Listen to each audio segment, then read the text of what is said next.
उसके बाद कुछ काम लगा कि उनकी मम्मी चली गई, ठीक। और फिर जेम्स वाट जो लड़का था बोले कि भाई एक काम करो, तुम जो है इसकी देखभाल करते रहो, है ना, इसका जो है देखभाल तुम करते रहो। तो जेम्स वाट खड़े होकर इसका देखभाल करते रहे, और जब देखभाल कर रहे थे तो नीचे से देखो गैस जल रहा था। अच्छा, जब गैस जलेगा मतलब टेम्परेचर बढ़ा, टेम्परेचर बढ़ा।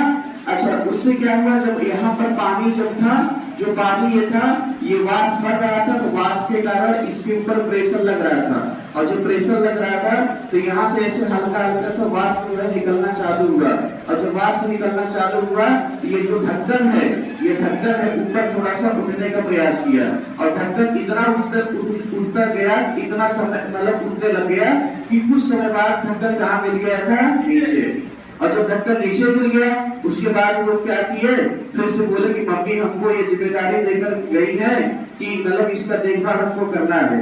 तो वो ढक्कन उठा करके फिर से उसी के ऊपर रख दिया, तो थोड़ी देर बाद फिर ढक्कन गिर गया नीचे, है ना। और ये गया, उसके बाद फिर क्या किया, वहां से उस ढक्कन को फिर रखा, उसके ऊपर एक पत्थर रख दिया, और जब एक पत्थर रख दिया उसके बाद थोड़ी देर बाद देखा कि फिर भी मतलब कुछ समय जब बीत गया तो फिर भी जो है ये ढक्कन फिर से खिसकना चालू हो गया। एक पत्थर और रख दिया, मतलब एक रखा था, फिर दो रखा, फिर तीन रखा, फिर चार रखा, ऐसे रखता चला गया। काफी पत्थर यहाँ पर रख दिया, और जब काफी पत्थर रख दिया फिर भी जो है यहाँ से भाप निकलना बंद नहीं हुआ, वो चालू ही रहा। कुछ समय बाद मतलब हल्का से यहाँ निकल रहा था, कहीं यहाँ निकल रहा था, मतलब भाप निकलने का मतलब निकलने की जो प्रक्रिया था ये बंद होने का नाम ही नहीं ले रहा था, है ना।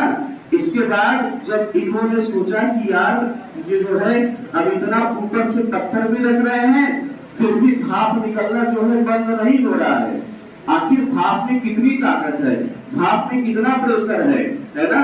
तो वहां से जाकर के जब भाप की ताकत का इन्होंने अंदाजा लगाया तब जाके वहां से किसकी खोज हुआ था, भाप इंजन का, ठीक। आप देखते हैं जो जैसे भी देखिएगा मार्केट में जो पूरा काम होता है, जैसे भी जो चलता है पूरा, वो भी सब किसकी वजह से चलता है, वेपर प्रेशर से चलता है। उसमें भी लिक्विड होता है, लिक्विड के कारण उसके ऊपर प्रेशर लगता है, देखो तो कितना ताकतवर हो जाता है पूरा, क्लियर है ना। तो ये जो वाष्प के कारण जो पात्र के ऊपर दाब लगता है, इसी दाब को हम लोग क्या बोलेंगे, वाष्प दाब। तो वाष्प दाब समझ में आया है। अब एक काम करते हैं, सुनिए, वाष्प दाब को प्रभावित करने वाले हमारे कई सारे कारक है। अच्छा, कारक मतलब समझते हैं, कारक मतलब फैक्टर जिसे इंग्लिश में कहते हैं।